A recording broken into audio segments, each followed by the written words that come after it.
ব্যস্ত এই নগরীতে আমাদের জীবনের বড় একটা অংশ কাটে সড়কের জ্যামে। আশেপাশে তাকালেই দেখবেন মানুষেরা বুঁদ হয়ে আছে স্মার্টফোনে। প্রচলিত ধারণা হলো রেডিওর দিন বুঝি শেষ।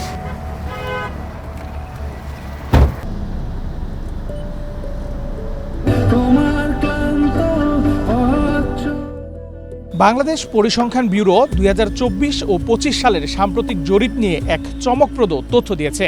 আমাদের ধারণা বদলে দিয়ে দেশে পরিবার ভিত্তিক টেলিভিশনের ব্যবহার কমছে আর বাড়ছে রেডিও শোনার প্রবণতা। পরিসংখ্যান বলছে 2022 সালে রেডিও ব্যবহার করত 12.8% পরিবার।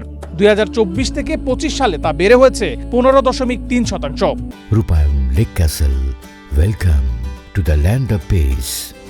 অন্যদিকে টেলিভিশন ব্যবহারকারী পরিবার 62% থেকে কমে দাঁড়িয়েছে 59.6%।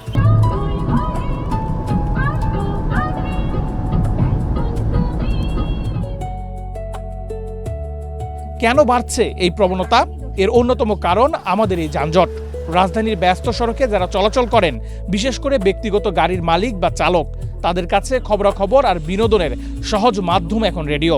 টেলিভিশন দেখার সময় যাদের নেই, জ্যামে বসে তাদের কানে সঙ্গী হিসেবে থাকছে রেডিওর সুর। আচ্ছা ভাই, এখন তো সবার হাতে স্মার্টফোন, আপনি তারপরেও রেডিও কেন শোনেন? রেডিও শুনি হইলো সারাদিন গাড়িতে থাকি। আমাদের রেডিওটা হইলো খবর শোনা, রাস্তার যানজট, তারপরে অনেক সময় খেলাধুলা, এগুলো শুনি। আর মোবাইল ফোন গাড়ি চালানোর সময় নাই, মোবাইল চালানো নিষেধ। এই জন্য রেডিওর উপর নির্ভরশীল আমরা বেশি। রেডিওতে খবর শুনি, তারপরে খেলাধুলা শুনি, যানজট এগুলা দেখি, কোন রাস্তায় যানজট নাই সেদিক দিয়ে যাওয়ার চেষ্টা করি বেশি। না, টেলিভিশন দেখার সময় হয় না। এই রাত্রে যাইতে রাত 11টা বেজে যায় বাসায়, তাহলে টেলিভিশন দেখবো কোন সময়? আবার সকালে উঠতে অফিসে আসতে হয়। ওইগুলা ওই টেলিভিশন দেখার সময় নাই। এটা রেডিওর উপরেই আমাদের নির্ভরশীল।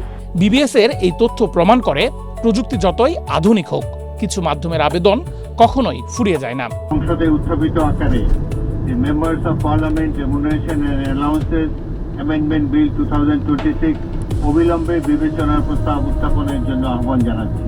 যান্ত্রিক শহরের এই দীর্ঘ জ্যামে রেডিও যেন এক পশলা স্বস্তির নাম।